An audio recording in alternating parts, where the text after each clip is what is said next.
You just mentioned that you have a history in television, and I read that you studied politics and economics. Is that when you were in your 20s and studied, did you already thought you would be a movie director? No, I didn't think I would. When I left university, though, that was my dream.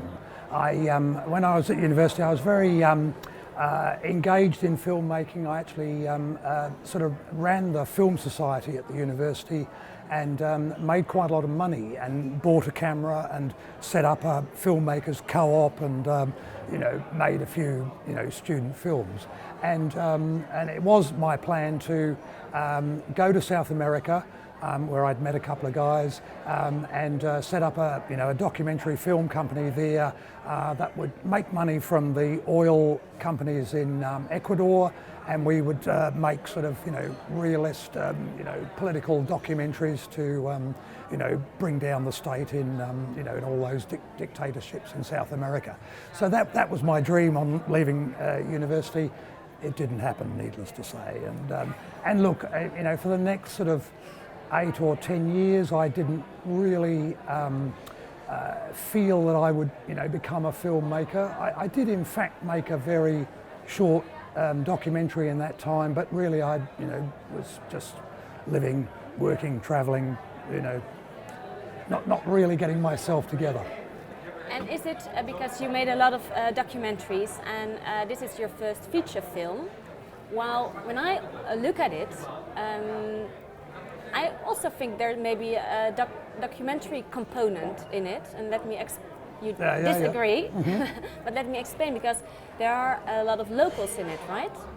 So it's, I thought as audience it's very interesting to watch, because you watch them as actors, but also as locals. Was that a deliberate choice? Oh, look, absolutely. When we first thought about the idea of making a film, we discussed it at length. I mean, it's such a sort of crazy idea. I mean, there were just the two guys, and so he said, oh, well, let's go in the middle of Vanuatu to a remote village and make a feature film. Well, how are we going to do that, So it was a crazy idea from the beginning.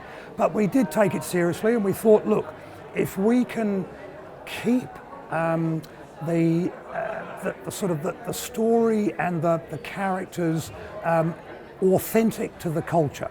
We did want to go to a very remote traditional culture and make a film with the people there. That was the original idea, and then we thought, well, look, if we can keep it really authentic to that culture and make it accessible to a sort of a Western cinema audience. That's what we were making it for. We didn't want to make a sort of a strange ethnographic oddity, that no one ever saw. We wanted to, get it in the festival circuit, get it distributed, audiences to love it. So it needed to be engaging. It needed to be have a sort of a narrative thread that people could follow and become, emotionally engaged in. So all those things were important in our overall view of the film. We had to sort of try and marry those two things, and they don't necessarily sit comfortably together because the culture is very different. The sort of the belief system, the cultural norms, how people have their social interactions is very different in that culture. And so, to sort of keep it all engaging and for people to understand the characters and understand the flow of the story. How did you gain their trust? Look, I think by being absolutely honest from the very first go. When we approached them, we sort of said, well, look, this is what we want to do. But you just went there and then, hello. Look, pretty much. I mean, Bentley, my co-director and producer, had been to Tanna before on a television documentary, a short television documentary program. So he knew the director of the cultural centre, and we asked him. And he also knew that it had this fabulous volcano and really interesting cultural people. Knew about the very traditional people that exist on Tanna. So we knew that it sort of had something going for it, and we asked him, and he introduced us to that particular tribe. And then we did literally walk through the door saying, hello, we're filmmakers, and you know, we'd like to make a film with you. The way we think we'll do it is we'll come and live with you for 6 months, you know, and we'll make the film together. It'll be your story. You just have to tell us what we should make it about. And what if they would say they had said no? Well, we'd probably just move on to a different place, yeah, and go and ask someone else. In fact, what happened was that we, in that very first meeting, showed them a Rolf de Heer's 10 Canoes, which is made in that same collaborative way, you know, sort of the story comes from them, they're the actors. And we showed them that and said, well, look, this is the type of film that we want to make. And they were, you know, entranced from the moment they saw the film. They hadn't seen a film before. I mean, they live in the middle of the jungle, you know, hadn't seen a film before, loved it. They said to us, can we start tomorrow? You know, really enthusiastic from day one, you know. But they, you know, and you already had your equipment with you? No, I mean, we did, but we didn't even plan to start shooting at that stage. I mean, you know, it's a big thing to go and live in the village for 6 months. Yeah, I mean, we had to set up solar panels in the village so that we could recharge the batteries. I mean, there's no power. You know, there's one water tap in the middle of the village.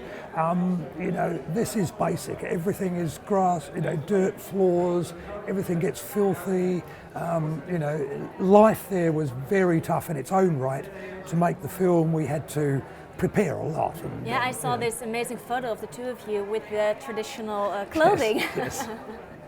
Yeah, look, I mean, while we were filming, we didn't adopt the traditional clothing because actually you need pockets for batteries and notes, and you know, you need a whole lot of other things. So we generally wore, you know, shorts and. You know. Okay, I already figured out that would be a hell of a job. Yeah, filming in that. And how did you, the actors, because the actors are locals, amazingly, I think everybody will fall in love with her Wawa. Yeah. How did you find her? Is she really one of the... She actually does come from a village about 10-15 minutes walk away, so it's not the village that you see in the film. Some of the people in her village do wear some clothes. You know, you'll see the odd sort of shirt and pair of shorts around, but you know, it's a bit of a hybrid. It's sort of just changing now. It was quite hard actually to find Wawa because most of the casting just came from the village fairly naturally. The chief plays the chief, the shaman plays the shaman. People essentially play their own roles. But the two lovers were, you know, apart. I mean, they were important to the story. Dane basically got the role because he's the most handsome guy in the village.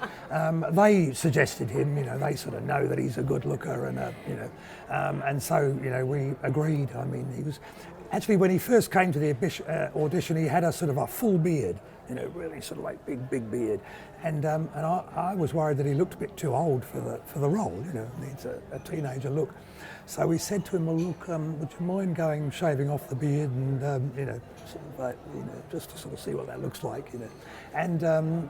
And he did come back immediately and looked, as you see him in the film, I mean, pretty gorgeous, I reckon. They're both pretty gorgeous. Was there any jealousy between the ones who didn't get a part or who couldn't be in it? No, I don't think so. I mean, in fact, the sort of the social structure, the community is very tight, and people have lived all their lives with, you know, only maybe 100 or 200 people, and so they are very close, and you know, and you're not really aware of jealousies and you know, sort of antagonistic groups within the community. I mean, I was really struck by the, you know, the strength of the sort of communal bond that they live in. Is it something, what have you personally learned from this experience? Look, I do think that living in the village did make you feel that there is a totally different way of approaching the human experience. You know, it's sort of, it was very healthy. The people in the village are extremely extraordinarily healthy, and you see them in the film. I mean, they're really magnificent specimens. You know, they're fit, they've got great bodies, and they're very, very happy and comfortable. Vanuatu is actually often called the happiest country on earth, and you know, it seems to me that it's probably fair enough. I mean, you know, that the people in the village were, you know, in a good mood and, you know, genuinely happy to see you, and you know, all the time. I mean, it's just a great feeling. Is their spirit, how you describe it, is that reachable for people like here in Rotterdam, in Sydney? Look, I think you'd probably have to give up, you know, most of the accoutrements of modern life. I mean, I think that they are that way because life is very simple. They do what they've been doing for centuries, thousands of years. They grow the same crops in the same places, and they really are comfortable with feeding themselves and providing everything that they need for their life from the jungle. They know how to do it sort of absolutely, intrinsically. It's not hard for them. And to sort of work the land, till the gardens, you know, maybe takes, you know, an average of about an hour or two a day, or, you know, so there's an awful lot of time for social things, you know, dancing, singing, chatting, you know, getting on with your kids, all those things that, you know, in, you know, time-poor Western societies, you know, we find so hard. So, you know, I do think you have to really simplify your life. Look, it's actually very easy on Tanna. Tanna is incredibly fertile. The volcano distributes sort of, you know, mineral ash all over all the island, and so things grow everywhere, really easy. How? Because the volcano. The volcano. The volcano. Can you describe the feeling of being there? Because we see these amazing images, and how is it to be there? Look, it is absolutely fantastic. I'd advise everyone to go and stand on that volcano. It is the world's most accessible active volcano. It's very easy to get to. You can drive with a four-wheel drive to about a 10-minute walk, and then when you're at the top of the walk, you are on the edge. You know, there's the volcano caldera there. You're just standing on the edge looking down. And it's going all the time. It's bubbling away, rumbling, making noises, farting, you know. And about every 15 minutes or so, it'll throw up a big explosion. And these explosions send out shock waves that you can see rising up the caldera, you know, coming towards you and then hitting you in the guts, right? Boom! You know, it's like a big piece of artillery. It's really powerful and visceral. And the lava is thrown above your head. A huge jet into the air above your head. But because it's a relatively wide area, you know, the volcano cone, it sort of rises up and falls down. It's not sort of desperately dangerous. I mean, people have been killed, but only about 2 over, you know, 30 years or so. Manageable. Yeah. And we felt relatively safe. I mean, it's Vanuatu. There's no monitoring of it. And look, it's so exciting. I mean, I loved going. We went there plenty of times. We filmed lots and lots at the volcano. Is there the risk of you, because seeing the film and you speaking about this so enthusiastically, is it, and you say go there and visit it, is there a risk that a place like that becomes maybe, like you say, a lonely planet, that it's got too crowded? Look, yes, in a way. I mean, tourists already go. I mean, there is a tourist trade that's pretty regular. Most nights there's 30 people or so at the top of the volcano. You want to go at night because it's really spectacular at night. I mean, the lava looks so much better. But so people go, and as I say, there's tourists that go. Tourists even go to the village. There are sort of occasional tourist tours that go up to the village, and the people will do a dance, and so that there are tourists that already go. And yes, I think the film could well encourage that. And it was something that we thought long and hard about. We actually raised it with the tribe right at the beginning. Said, look, one of the impacts of this film, if we do go ahead, might be that a lot more people come. It might be pressure on your lifestyle. You want to be careful about inviting too much of the outside world in. because it can change things. And they said to us, well, look, we know about the outside world. We do know about money. We can manage it. We're confident about our lifestyle, and we think it'll be fine. And in a way, I now agree with them. I mean, they're very strong. They're very determined to preserve their A lot lifestyle. of different people, like you said earlier, a lot of different people will now watch the film and have their own experience and with it. What was your core reason to make it? My core reason to make it, I think, was that we could give it a go. I mean, it was sort of such a mad idea as I saw it from the beginning.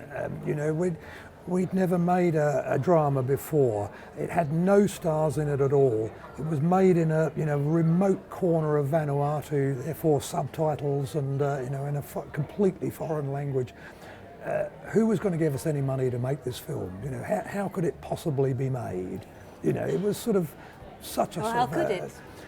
Well, I mean, because we, in fact, backed ourselves. We said, look, we're gonna go use our own money to fund the 6 months. We own the equipment. We're a filmmaking team, and we've got the skills to make the film.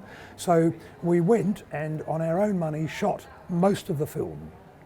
We did in fact go back and do all sorts of pickups and the like, but we had enough then to show to people, and in fact the Australian government funding agencies gave us the money to do the post-production, and that's how the film was made, because otherwise we could have come back and we've got the film but no money for post-production. And now in retrospect, what would you say to your 20-year-old self who got the camera, and what would you advise him? Look, I think it's been a pretty interesting journey. I mean, I don't know that I would necessarily do anything different. I mean, look, I did refer earlier to a lack of direction in the 20s, which was pretty true. I mean, I wasted a lot of time in the 20s, traveling too much, taking too many drugs, just having too much sex, drug and rock and roll, I had a great time, but, I wasn't focused enough. And it was, only later on that I sort of started getting work that was, more serious and more focused, and I learnt the skills. And but look, it's all been hugely enjoyable, and so I also important. Yeah, and there is hope for all the 20-year-olds with. Nowadays it's easy. My God, I mean, everyone should just grab a phone and make a film. I mean, the technology is so fantastic that. Really. I mean, I think that absolutely follow your dreams, and but because the technology is available, I mean, you can make a film for very little money. We will. Thank you very much. Thank you for your time. Thank you. It was a pleasure.